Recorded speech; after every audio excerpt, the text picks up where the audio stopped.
주님께서 제자들에게 행하신 말씀입니다. 오늘 2020년 우리 밴쿠버 영성교회에 저와 여러분 모두가 새해를 아름답게 섬기는 신실한 청지기가 되어야 하겠기에 주님께서 바로 이 시기에 바로 이때에 저와 여러분에게 주시는 귀한 말씀이 되는 줄로 믿습니다. 예수님께서는 제자들에게 또 우리들에게 늘 당부하시고 말씀하시기를 충성되고 신실하고 그리고 지혜로운 청지기가 돼서 때를 따라 우리에게 맡겨진 양무리들을 먹이고 하나님의 교회를 섬겨야 한다라고 말씀하셨습니다. 그러기 위해서는 우리가 과연 어떤 자세를 가져야 주님이 원하시는 진실한 청지기, 신실한 청지기가 될 수 있을까 하는 것을 오늘 본문을 통해서 상세하게 가르쳐 주시고 있습니다. 제일 먼저 35절에 보시면 허리에 띠를 띠고 등불을 켜고 서 있으라, 이렇게 자세를 말씀하고 있는데 크게 세 가지 정도를 말하는 것입니다. 어떤 자세를 가지고 예수님을 기다려야 하는가, 이것을 가르쳐 주는 것입니다. 중동 사람들은 옷을 만들어 입을 때 일단 사막 기후이기 때문에 통으로 만들어서 입습니다. 그래서 큰 통자루 같은, 푸대자루 같은 옷을 만들어서 길게 늘어뜨려서 입기 때문에 무슨 일을 하거나 또는 중요한 뭐를 할 때에는 여지없이 허리띠를 만들어서 허리띠를 졸라맵니다. 우리 한국 사람들도 비슷합니다. 평상시에는 느슨하게 옷을 입지만 씨름을 하게 되면 힘을 주어야 하니까 우선 허리띠부터 고쳐매고 바짝 매고 하지 않습니까? 허리를 바짝 동이고 이제 중요한 일을 시작하는 것은 힘을 집중할 수 있기 때문에, 그리고 바로 중요한 일을 할 수 있기 때문에 하는 자세라고 생각합니다. 이 중동 사람에게는 특별히 더 이 허리를 동이는 행동, 이것이야말로 준비하는 자세 기본이 되기 때문에 청지기의 기본 자세를 가리킬 때 제일 먼저 허리에 띠를 띠라, 이렇게 지적해서 말씀해 주신 것입니다. 이것은 긴장하는 자세, 그리고 준비하는 자세를 말하는 것입니다. 우리의 신앙생활도 이와 같이 영적으로 깊이 긴장해야 되고 이와 같이 영적으로 준비해야 하는데, 예수님을 다시 만나는 재림의 사건을 준비하고 우리의 인생의 마지막을 준비하고 우리 인생의 열매를 준비하는 것이 청지기에는 가장 중요한 것이다. 사랑하는 여러분, 우리가 신앙생활을 시작하고 벌써 10년이 지나고 20년이 지나고 30년이 지나고 40년이 지났습니다. 그동안 하나님의 은혜 때문에 믿음이 한 걸음 한 걸음 성장하기도 하고 우리의 신앙이 더 깊은 곳으로, 더 아름다운 곳으로 변화된 것을 감사하게 생각합니다. 그럼에도 불구하고 때로는 우리의 신앙이 시간이 지남에 따라 조금 나태해지고 이제 믿어도 별로 열심히 내려가 버리고 처음 사랑을 잃어버린 모습을 가진 사람들이 있다고 하면 다시 한번 오늘 긴장된 자세를 회복하는, 허리에 띠를 띠는 이와 같은 자세가 우리에게 꼭 필요하다고 하는 사실을 믿으시기를 바랍니다.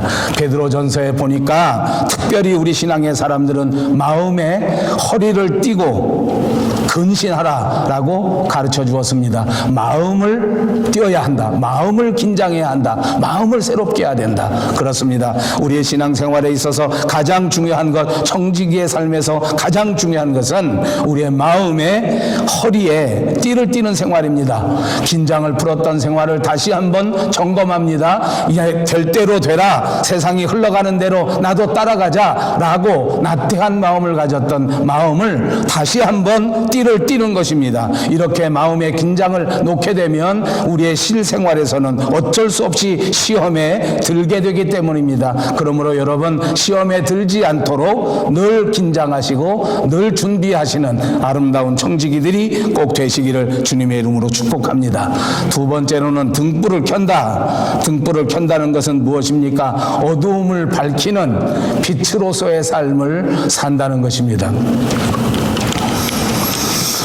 등불을 켠다고 하는 말은 다시 신약성경 마태복음 5장에 우리가 너무나 잘 아는 이같이 너희 빛이 사람 앞에 비치게 하여 그들로 너희 착한 행실을 보고 하늘에 계신 너희 아버지께 영광을 돌리게 하라. 우리가 예수님 믿는다고 하면서 믿지 않는 사람들에게 좋지 못한 영향을 끼친다고 하면 이것은 참으로 부끄러운 일이요, 이것은 참으로 나쁜 일이 될 수밖에 없습니다. 여러분, 불신자들은 우리의 입을 바라보는 것이 아니고 우리의 말을 듣는 것이 아니고 불신자들은 우리의 생활을 봅니다. 말은 번드르르하게 잘하는데 실제로 생활은 하나도 말대로 하지 않기 때문에 우리는 다른 사람들에게 나쁜 평판을 듣는단 말입니다. 이것이 계속되게 되면 이것은 분명히 나쁜 일이 된다. 그러므로 여러분, 우리의 실제의 생활을 통해서도 언제나 아름다운 생활을 이루고 언제나 절제 있는 생활을 이루고 언제나 믿음의 생활을 감당함으로써 우리의 착한 행실을 보고 다른 믿지 않는 사람들이 예수님에 대하여 아름다운 생각을 갖게 하고 그들로 하여금 하나님의 나라를 동경하게 만드는 것이야말로 이것이 하나님께 영광을 돌리는 일이요, 오늘 저와 여러분이 다시 한번 긴장하고 감당해야 될 우리의 가장 기본이 되는 사명인 줄로 믿습니다. 사랑하는 여러분, 이제부터 나의 삶을 하나님의 삶이라고 하는 사실을 다시 한번 깨달으시고 내 입술의 말과 내 손발의 모든 행동들이 다른 사람들에게 모범이 될 수 있고 다른 사람들에게 유익을 줄 수 있고 다른 사람들을 위하는 삶을 살아가셔서 다른 모든 일들이 저와 여러분들을 보고 우리 밴쿠버 영성교회를 보고 하나님께 영광을 돌릴 수 있는 귀한 일들이 2020년에는 충만하게 이루어지시기를 다시 한번 주님의 이름으로 축복합니다. 이것이 등불을 켜는 생활입니다. 그리고 또 세 번째로는 서 있는 자세를 말씀합니다. 허리에 띠를 띠고 등불을 켜고 그리고 서 있으라. 서 있는다는 것은 무엇입니까? 띠를 띠고 등불을 켜고 그냥 가만히 무작정 그 다음 순서를 기다리고만 있는 것을 말하는 것이 아닙니다. 주어진 환경 속에서 여건이 어찌하든지 상황이 어찌하든지 이제 집중해서 열심히 일하는 자세, 그것이 서 있는 자세라고 생각합니다. 사람들은 그렇게 하지 않습니다. 조건이 이루어지기를 기다립니다. 내가 이제 예수 믿기로 결정했으니까 하나님이 복을 먼저 달라. 그러면 그 다음에 하겠다. 저는 이 대목을 생각하면서 우리 조국 대한민국의 북한과의 안타까운 상황이 머리에 떠올랐습니다. 서로 핵 없애는 일을 가지고 협상을 하고 있습니다. 둘이 다 모두가 서로 양측에서 한 가지씩만 어려운 조건이지만 서 있으면서 한 가지씩 약속을 지켜나가고 풀어나간다고 하면 좋은 결과가 있을 것도 같은데 서로가 쳐다보면서 서 있지 못하고 주저앉아 있습니다. 상대방이 먼저 무엇을 해주기를 기다리는 것입니다. 조건이 형성돼야 그 다음에 내가 무엇을 하겠다는 것입니다. 여러분, 우리 가운데 많은 사람들은 그렇게 살아갑니다. 내가 환경이 좀 변해야 열심히 신앙생활 할 수 있지 않겠냐.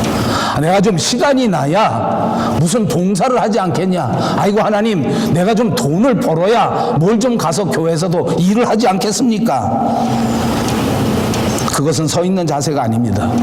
여러분, 서 있는다고 하는 것은 조건이 주어질 때까지 중단하고 무조건 기다리는 것을 말하는 것이 아닙니다. 우리 주님은 작은 일에 충성하는 자에게 더 큰 일을 맡기시는 분이라고 하는 사실을 깨달으시고 어떤 상황 속에서도 오늘 바로 이 순간 어떤 조건에서도 서 있으면서 열심히 내게 맡겨져 있는 사명을 감당할 수 있는 청지기가 될 때 2020년을 빛내는 위대한 청지기가 될 것이요, 하나님 앞에 칭찬받는 밴쿠버 영성교회의 좋은 일꾼이 되시리라고 분명히 믿습니다. 36절에 보니까 너희는 마치 그 주인이 혼인집에서 돌아와 문을 두드리면 곧 열어주려고 기다리는 사람과 같이 되라. 여러분, 우리나라의 혼인잔치와 달리 유대인들의 혼인잔치는 보통 저녁 때 시작합니다. 그런데 그 저녁 때 시작할 때도 정한 시간이 있는 것이 아니라 그냥 저녁 때 신부 집에 잔치를 준비하고 있다가 신랑이 오게 되면 그때서부터 그 결혼식 시작하는 겁니다. 저희 한국에서 저는 예식장에서 결혼하는 것이 아주 익숙하기 때문에 짧으면 30분, 교회에서 좀 여유 있게 길게 해도 1시간 넘게 하는 결혼식은 잘 보지 못했습니다.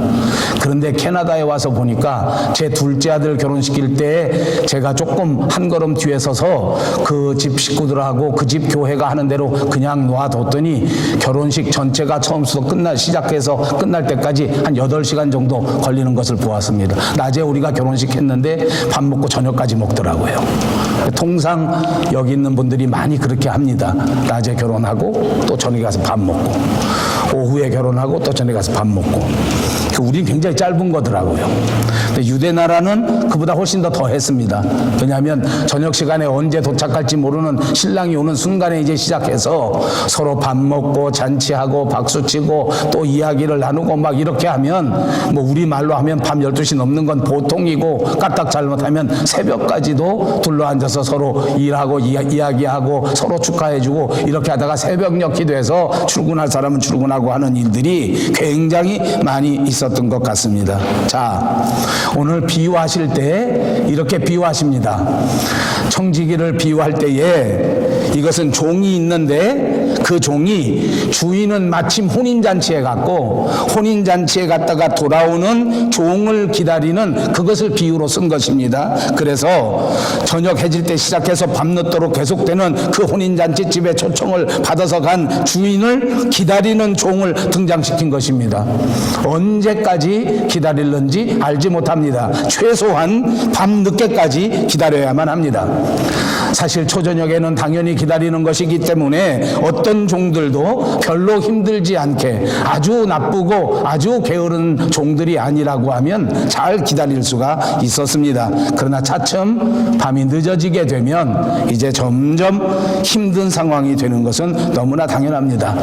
더군다나 종이라고 하면 기본적으로 육체적인 일을 하는 사람들입니다. 하루 종일 쉬지 않고 일을 하기 때문에 저녁이 되면 당연히 피곤하지 않습니까?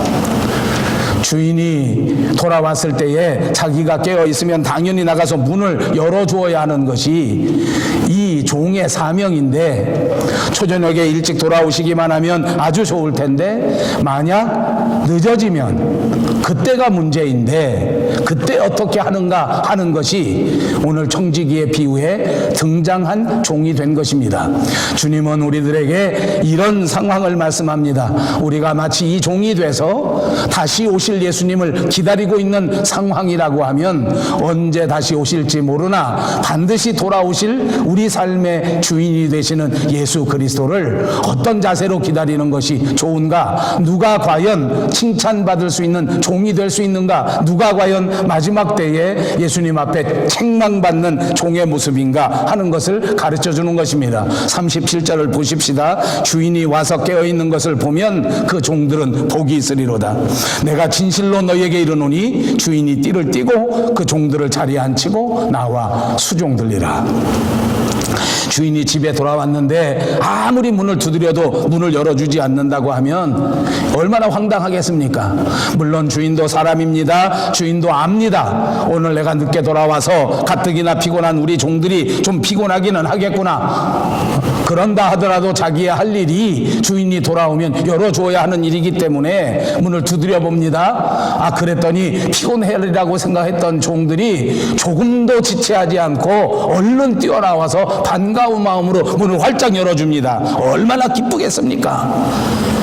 이번에는 거꾸로 주인이 종을 칭찬합니다. 아이고 피곤할 텐데 어떻게까지 잠 안 자고 있었느냐. 들어가서는 친통하다 기특하다 하고 상을 주고 오히려 주인이 수종을 들어준다. 주인이 종을 섬겨준다 그 말입니다. 너무 피곤할 테니까 네가 들어가거라. 내가 잔치집에서 이만큼 뭐 먹을 것 가져왔으니 이거 빨리 먹고 집에 가서 얼른 방에 들어가서 자라. 나머지는 내가 아마 이렇게 하지 않겠느냐 그 말입니다. 여러분, 주인이 오히려 종을 수종 들어준다.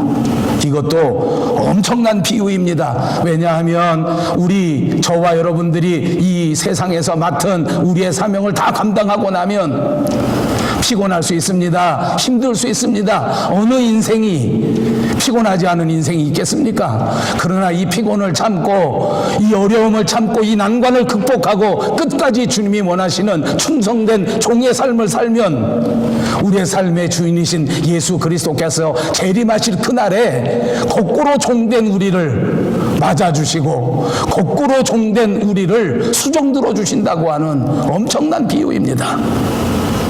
여러분 상상해 보십시오. 이 모든 수고가, 이 모든 봉사가 끝났을 그때에 우리 예수님이 얼마나 반가우시면 우리의 처소를 예비하고 뛰어나오셔서 우리를 반갑게 맞이하시면서 내가 너의 수고를 하노라, 내가 너의 봉사를 전부 기억한다, 이제부터는 모든 짐을 내려놓고 내 옆에 앉아 나와 같이 왕노릇할 수 있다.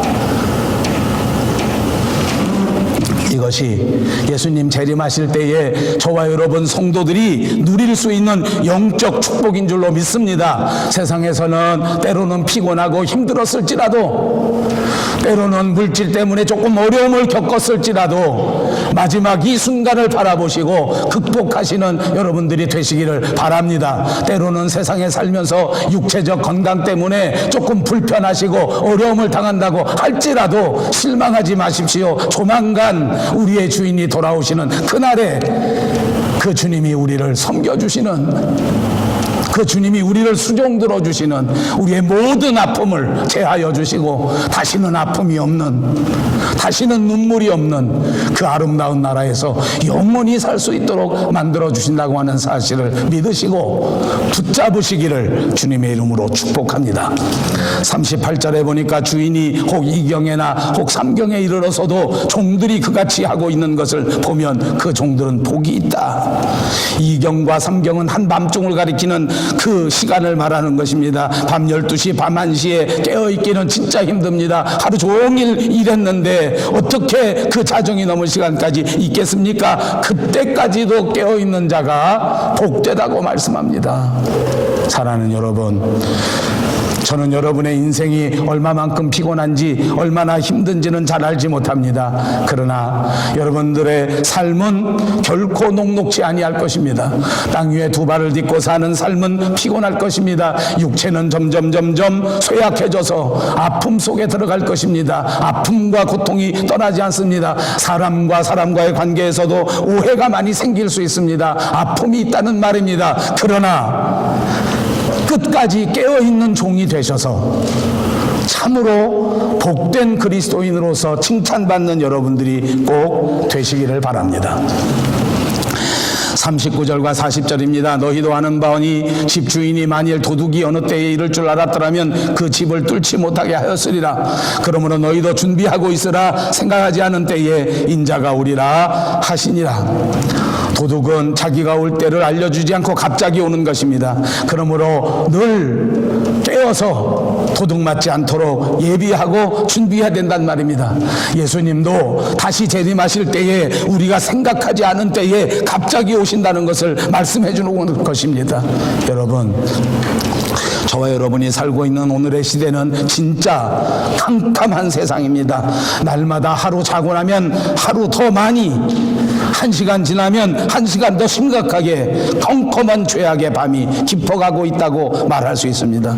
만약 이 시간에 우리가 모든 것을 내려놓고 잠을 잔다면 우리는 영혼이 파멸되고 만다는 것을 가르쳐 주는 것입니다. 주님이 언제 오실런지 알 수 없습니다. 이제 점점 밤이 깊어갑니다. 이제 점점 죄가 더 많아지고 있다는 말입니다. 이제는 정말 주님이 오시지 않으면 안 될 시간이 되어가고 있습니다. 그것뿐만이 아닙니다. 솔직히 저와 여러분 중에 대부분은 우리가 언제 스스로 주님 앞에 갈지 알지 못합니다. 앞으로 5년, 앞으로 10년, 아니 앞으로 2년, 앞으로 3년 안에 주님 만날지도 모릅니다. 이때에 우리가 해야 할 일이 무엇인가? 밤이 깊어지는 것을 볼 때 주님 오실 날이 멀지 않았다는 것을 알아야 하는 것이 청지기의 지혜라는 사실을 믿으시기를 바랍니다. 이런 상황에, 이런 때에 우리가 해야 할 일은 바로 이것입니다. 41절에 베드로가 여짜오되 주께서 이 비유를 우리에게 하심이니까 모든 사람에게 하심이니까. 전설에 의하면 베드로는 유난히 잠이 많은 사람이었다고 합니다. 사실인지 아닌지 모르겠으나 베드로가 생각해 보니까 자기는 저녁잠이 많아서, 특별히 초저녁잠이 많아서 저녁이면 잠이 드는데 이거 그때 주님 오시면 어떡하나 싶으니까 혹시 이거 누구한테 하시는 말씀입니까? 우리도 이렇게 해야 됩니까? 아니면 다른 사람들만 이렇게 해도 됩니까? 라고 질문한 것입니다. 가끔 성경에 보면 베드로는 정말 훌륭한 파트너입니다. 얼마나 훌륭한 제자인데도 불구하고 얼마나 멍청한 질문을 잘하는지 모릅니다. 제가 살아보니까 좋은 교인들은 늘 그러더라고요. 늘 충성되게, 늘 훌륭하게 교인 생활을 하는 집사님, 장로님들이 어떨 때 보면 정말 멍청한 질문을 해요.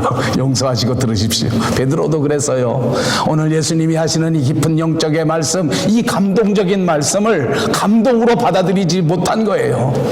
무슨 말인지 알지를 못하는 거예요. 그리고 기껏해서 물어보는 게 아이고 몇 시에 오시는, 남 밤 10시면 꼭 자야 되는데, 이렇게 반문하는 것입니다. 지금 그 얘기가 아니지 않습니까?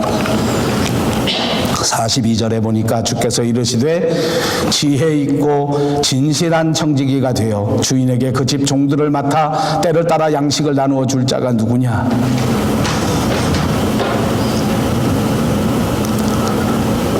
여기서 예수님은 어떤 사람이 준비하기를 원하는가, 이것을 말씀해 줍니다.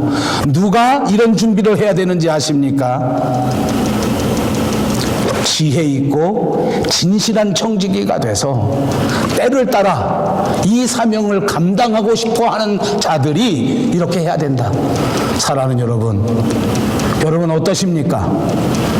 이 마지막 우리에게 남아있는 인생을, 우리에게 새롭게 주어진 2020년을 하나님께서 기뻐하시는 삶으로 살기 원하십니까? 아멘. 그렇게 원하시면 이렇게 하십시오. 이제 나의 남은 생애는 평생 주님 만나는 그날까지 예수님 기뻐하시는 일을, 하나님께 영광되는 일을 하고 싶다라고 생각하십니까? 그렇다면 이렇게 하십시오.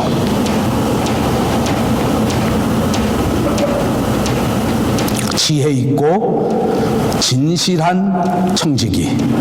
우리말에는 그렇게 말했습니다. 그런데 영어에 보면 faithful and wise manager라고 되어 있습니다. 순서가 바뀌었습니다. 번역하는 과정에서 순서가 바뀌었습니다. 대부분의 언어 체계에 있어서는 나오는 순서도 대단히 중요합니다. 그러나 어떤 나라의 언어 체계는 순서가 별로 중요하지 않습니다. 예컨대 빛과 소금, 소금과 빛 하는 것은 우리나라 말에는 그렇게 중요하지 않습니다. 그러나 이 성경이 기록된 헬란말 자체에는 사실 대단히 중요한 것입니다. 소금이 먼저 나오고 그 다음 빛이 나와야 하는 것이 맞습니다. 성경을 자세히 들여다보십시오. 먼저 소금이 나오고 빛이 나옵니다. 이 말도 원문 헬란말이나 영어말에는 먼저 신실, 먼저 진실, 그 다음 지혜가 나옵니다.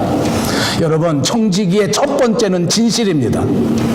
그리고 이 진실이라는 단어의 영어는 faith입니다. 믿음을 말하는 것입니다. 그러므로 하나님이 바라시는 청지기의 첫 번째 가장 중요한 덕목은 진실을 말하는 것입니다. 그 다음 지혜를 말하는 것입니다. 여러분, 청지기라고 하는 것이 무엇입니까? 주인의 재산을 맡아서 관리하는 종을 말하는 것입니다. 주인의 재산을 맡을 뿐만 아니라 어떨 때는 주인의 생활도 맡습니다. 예를 들면 주인의 자식들을 가리키는 일도 종이 맡는 일이 많이 있었습니다. 돈만 맡는 게 아니라 생활도 모두 다 책임진다고 한다는 것은 얼마나 중요한 직분이냐 그 말입니까? 그러니까 다시 한번 말하면 주인이 보든지 보지 않든지 정직하게 그 집을 맡아서 관리해 줄 사람이기 때문에 이 청지기야말로 얼마나 중요한 직분인가. 그러니까 이 청지기에게는 제일 중요한 것이 진실, 제일 중요한 것이 신실, 제일 중요한 것이 믿음인 줄로 믿습니다. 주인이 있거나 없거나, 주인이 보든지 보지 않든지 자기 책임을 다해야 된단 말입니다. 그러므로 여러분, 청지기는 책임성이 강한 자여라야 이 청지기 사명을 감당할 수 있습니다. 맡은 일은 반드시 책임 있게 해내야 됩니다. 핑계가 없습니다. 그래야 안심하고 맡길 수가 있지 않겠습니까? 청지기는 정직하게 일하여야 합니다. 아무리 능력이 좋으면 못합니까? 정직하지 못하면 주인을 속이지 않습니까? 그렇다면 거기다가 맡길 수가 없습니다. 우리가 잘 아는 고린도전서 4장 2절에도 보면 맡은 자들에게 구할 것은 충성이라고 말씀하신 적이 있습니다. 여러분, 2020년을 하나님 앞에 쓰임받는 자가 되고 2020년을 하나님을 기쁘시게 하는 영광된 직분자가 되시고자 하면 충성심을 배워야 할 줄로 믿습니다. 충성심이 없으면 이 사명 감당할 수 없습니다. 또 한 가지, 여러분, 충성심이 없으면 환영을 받지 못합니다. 이거는 사실 교회만 그런 것도 아닙니다. 교회는 특별히 그럴 뿐만 아니라 사회도 그렇습니다. 충성스럽지 않으면 세상 사람들에게도 인정받지 못합니다. 저는 정치적 입장을 말하려고 하는 것이 아닙니다. 다만 우리 조국이 왜 이렇게 시끄럽게 움직이는지 아십니까? 정권을 맡은 자들이, 권력을 쥐인 자들이 여야를 막론하고 충성하지 못하기 때문입니다. 진실하지 못하기 때문입니다. 성실하지 못하기 때문입니다. 세상 사람들도 그런 사실을 알게 되면 그 사람들이 아무리 높은 자리에 있다고 해도 인정해 주지 않는 것입니다. 여러분, 2020년에는 우리 교회 안에 인정받는 청지기가 되기 위해서 충성을 배워야 돼요. 충성하는 걸 배워야 돼요. 또 한 가지는 이제 지혜입니다. 진실하지만, 신실하지만, 믿음이 있지만 지혜가 없으면 이게 관리가 잘 안 됩니다. 믿음은 뜨거운데 늘 부딪히는 사람들 있지 않습니까? 나는 정말 신실하게, 진실하게 하려고 하는데 다른 사람들과 어울리지를 못합니다. 지혜가 없어서 그런 것입니다. 하나님이 보내주신 우리 밴쿠버 영성교회 아름다운 성도들이 서로 마음을 내놓고 서로 받아들이고 서로 이해한다면 우리 2020년에는 진짜 여러분들 모두가 지혜로운 일꾼이 되는 것입니다. 우리가 어떻게 지혜로운 사람이 되는지 아십니까? 잠언 기자는 여호와를 경외하는 것이 지혜의 근본이라 하였습니다. 우리가 오래 예수를 믿다 보니까 내 인생이 내 것인 것처럼 지금 착각하고 있는 거예요.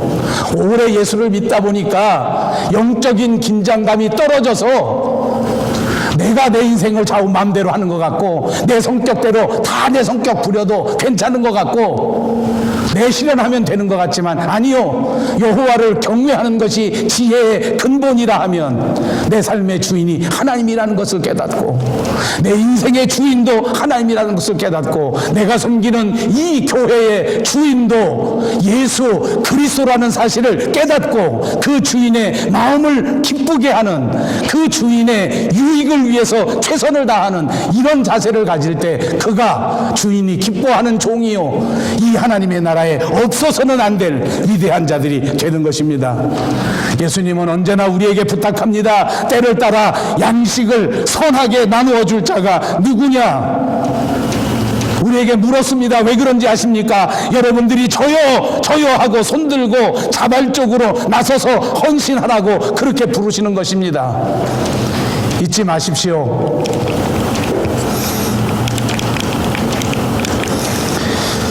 주인이 이럴 때에 종이 그렇게 하는 것을 보면 그 종은 복이 있으리로다. 내가 참으로 너에게 이르노니 주인이 그 모든 소유를 그에게 맡기리라. 충성된 종에게 복을 주신다는 것입니다. 반대로 신실하지 못한 종은 어떻게 하는 것입니까?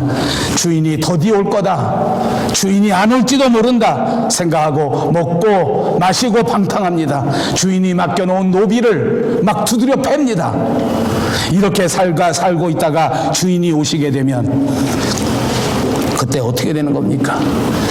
여러분, 하나님이 여러분에게 맡겨놓은 아름다운 여러분의 인생을 오늘 이 불의한 청지기처럼 마구 두드려 패고 학대하고 살고 있지 않느냐 이 말이에요.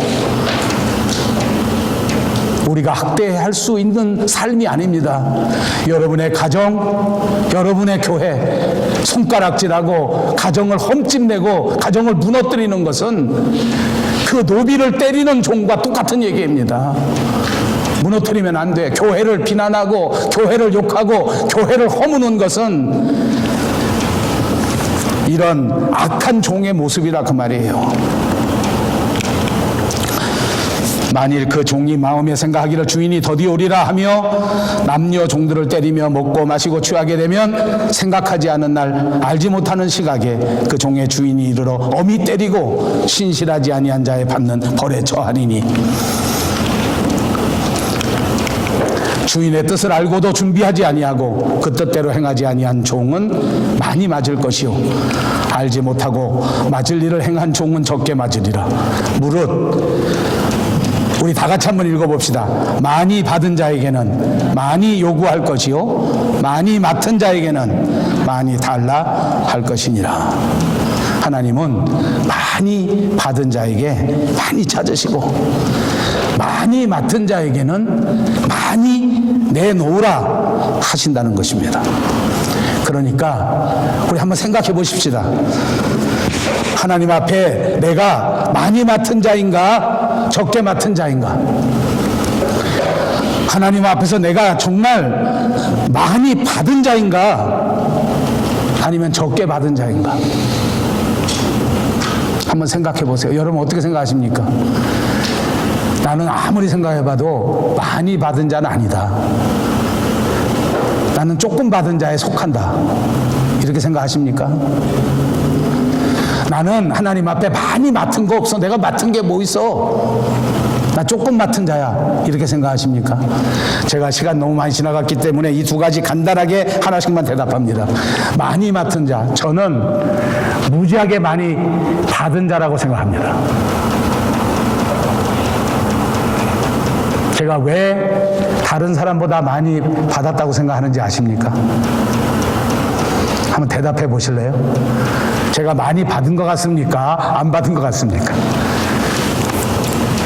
질문을 해도 소용이 없구만. 아버지, 저는 혼자 생각할 때 제가 많이 받은 자인 것 같아요. 한 가지만 얘기할게요. 대한민국에 살고 있는 사람에 비해서 여기 앉아있는 여러분은 무조건 많이 받은 사람입니다. 믿습니까? 믿으시면 아멘. 여러분보다 훨씬 받지 못한 사람들이 한국에 살아. 여러분보다 훨씬 받지 못한 사람이 북한에 살아. 우리보다 비교도 안 되는 사람들이 저 남미 아프리카에 수없이 살아. 뭘 적게 받아요? 무진장 많이 받아서 어떡할 거야 이제. 하나님이 많이 내놓으라신다니까. 많이 맡은 자.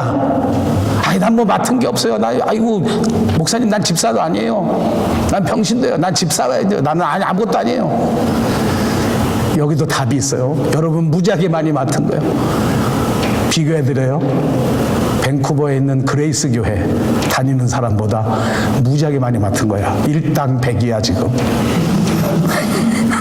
믿습니까? 믿습니까?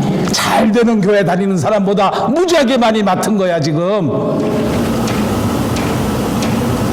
하나님이 많이 맡은 사람에게 많이 내놓으라 하신다니까. 2020년에 우리 받은 만큼, 우리 맡은 만큼 정말 주님 앞에 많이 내어놓아서 힘써 책임을 감당함으로써 하나님을 기쁘시게 하고 영광 돌리는 저와 여러분 모두가 되시기를 주님의 이름으로 축복합니다.